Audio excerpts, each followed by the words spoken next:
শিক্ষকদের উপরে হবে, তারপর খ্রিস্টানদের হবে, তারপর আদিবাসীদের উপর অলরেডি হয়ে গেছে একটা পর্যায়ে ফরেস্ট রাইট অ্যাক্ট 2023 নামে তাদের অধিকার কেড়ে নিতে চাইছে। তাই বন্ধুগণ, আমাদেরকে ঐক্যবদ্ধ হতে হবে। আমাদের ঐক্যবদ্ধ হয়ে জাত বর্ণ নির্বিশেষে ওয়াকফকে আইনকে প্রত্যাহারের জন্য মাঝে মাঝে লড়াই করতে হবে শান্তিপূর্ণভাবে, এবং সাথে সাথে সুপ্রিম কোর্টে যেতে হবে। একটা জিনিস আমাদেরকে কিন্তু ভুল বুঝিয়ে দেওয়া হচ্ছে, আমরা ওই যে বারবার আপনাদের বলছি, এই লড়াইটা শুধু মুসলিমদের লড়াই নয়, এটা আত্মসামাজিক লড়াই।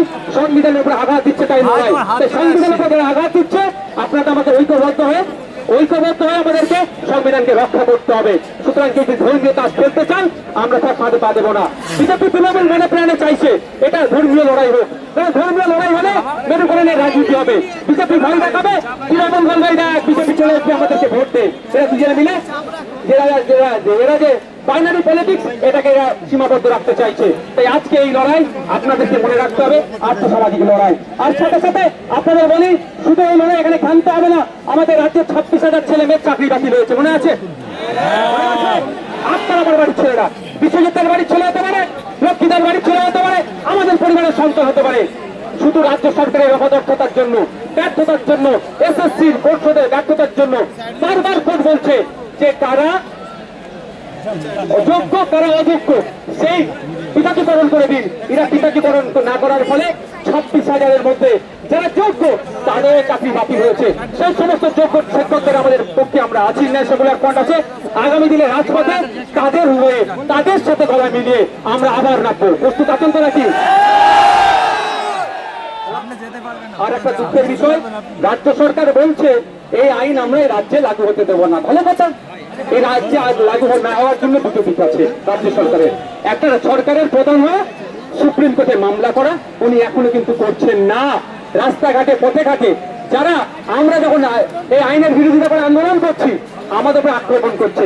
আজকে আমাদের ভাঙড়ের উপর দিয়ে ভাঙড়ের ছেলেরা এখন এসে পৌঁছায়নি, এইরকম হতে পারে। সেই জন্য ভাঙড়ে আমরা একটা প্রোগ্রাম লাগিয়ে দিয়েছি, ভাঙড়ের ছেলেরা ওখানে প্রোগ্রাম করছে। কিন্তু এই বাসন্তী হাইওয়ের উপর দিয়ে যারা আসছিল তাদের উপরে পুলিশ আক্রমণ করেছে। তৃণমূল বলছে, মমতা ব্যানার্জি বলছে, রাজ্য সরকার বলছে আমরা এই আইনকে লাগু হতে দেবো না। আর আমরাও কি বলছি ভাই, এই আইনকে লাগু হতে দেবো না। তো তাহলে আমাদের দুজনের সুর কি আলাদা?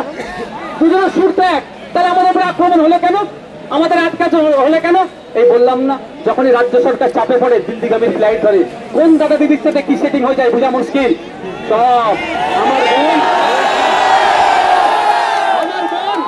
আমার বোন, আমাদের বাড়ির মেয়ে, আমাদের বাড়ির কন্যা তিলোত্তমার খুন আমরা ভুলে যাচ্ছি?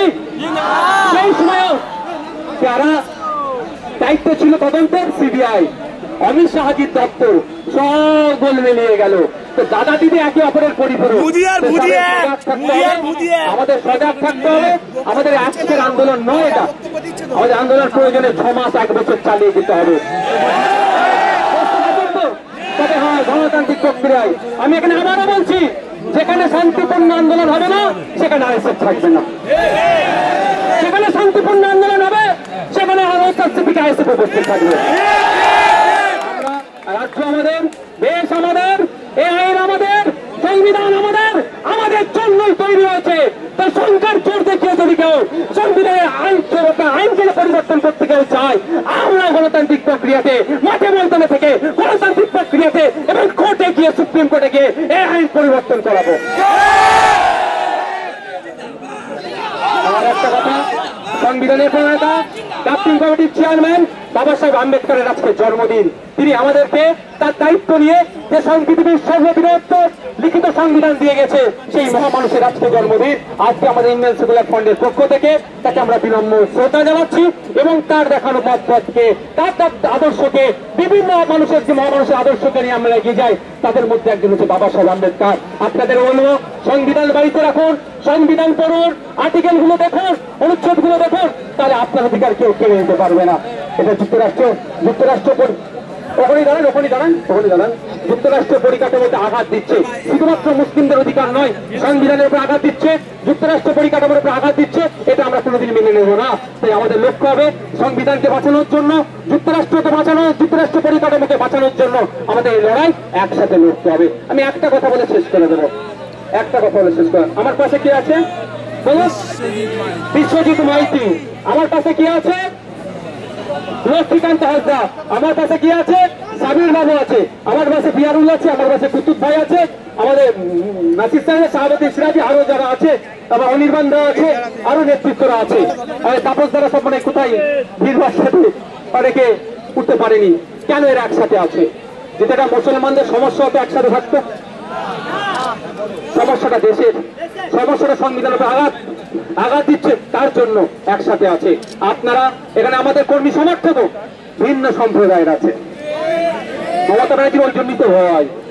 শুভেন্দু বাবু চাইছে এটাকে মুসলিমদের ইস্যু করে দিতে, আর আইএসএফ বলছে ভুল ইস্যু তৈরি করলে ভাই তোমাকে আমরা বাইনারি আমরা খেলতে দেবো না। এটা নাগরিক ইস্যু। আগামী দিনে দেবত্ব সম্পত্তি গুলোকে এরা খাবে। আগামী দিনে এরা শিখ ভাইদের গুরুদুয়ারাতে সম্পত্তি আছে, লুটে নিতে পারে। আগামী দিনে চার্চের সম্পত্তিরা লুটে নিতে পারে। তাই আমাদেরকে ঐক্যবদ্ধ হতে হবে, নিতে পারে। তাই বলবো আপনাদেরকে, আমাদেরকে সজাগ সতর্ক থাকতে হবে, কারো প্রয়োজনে পা দেবেন না। মনে আজকের মিছিল এখানেই আমাদের বাবা সাহেব আম্বেদকরের মূর্তিতে যাওয়ার কথা ছিল, কিন্তু সবই তো বুঝতে পারছেন সাফ হয়ে কামড়াচ্ছে, রোজা হয়ে ঝাড়ছে। বলছে নওয়াবকে আটকাবো, কিন্তু এখানে আমাদেরকে আসতে দিচ্ছে না। যাক, সবার শেষে ভাই একটা অস্ত্র আমাদের কাছে রাখতে হবে। অস্ত্রটার নাম কি জানেন? অস্ত্রটার নাম কি বলুন তো? ডান্ডা লাগবে না, ডান্ডা লাগবে না। এইটাকে ঠিক করুন, এটাকে ঠিক করুন। কিন্তু দুর্ভাগ্যের বিষয়, এটা ঠিক করার জায়গাটায় রাজ্য সরকার শেষ করে দিচ্ছে। শিক্ষা প্রতিষ্ঠান বন্ধ করে, স্কুলগুলোতে টিচার নেই, যদিও কিছু টিচার নিয়োগ হয়েছিল, করতে হবে, যোগ্যদেরকে স্কুলে পৌঁছাতে হবে, জঙ্গলে জঙ্গল অধিকার ফিরিয়ে দিতে হবে। দলিত আদিবাসী সার্টিফিকেট নেবে না, জমি করা হচ্ছে, সেগুলো বন্ধ করতে হবে। পরিশেষে আবারও বলছি, রাজ্য পুলিশের ডিজি বলছে শামসেরগঞ্জ অস্ত্র এলাকায় শান্তি ফিরে এসেছে। ওয়েল অ্যান্ড গুড, ওনার কথাকে সমর্থন জানিয়ে বলছি, আমরাও চাই শান্তি ফিরে আসুক।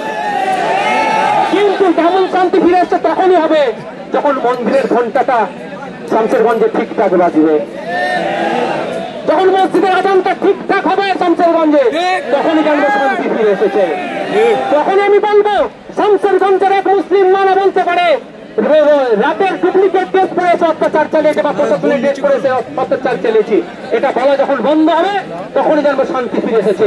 তখনই আমি জানবো শান্তি ফিরে এসেছে যখন বৈষ্ণবনগরে যারা গিয়েছে তারা নাকি তাদের অভিযোগ তাদেরকে অত্যাচার হয়েছে, বৈষ্ণবনগর থেকে তারা তাদের মাতৃভূমিতে যখন ফিরে আসবে তখন অস্বস্তি স্বীকার করবে শান্তি ফিরে এসেছে।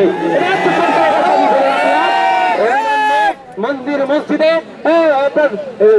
আপনার ঘন্টা থেকে আজান যাতে দ্রুত হয় তার ব্যবস্থা হোক, এবং সাথে সাথে আমাদের যার ভাইরা ক্ষতিগ্রস্ত হয়েছে রাজ্য সরকার দায়িত্ব নিয়ে তাদের ক্ষতিপূরণ করুক।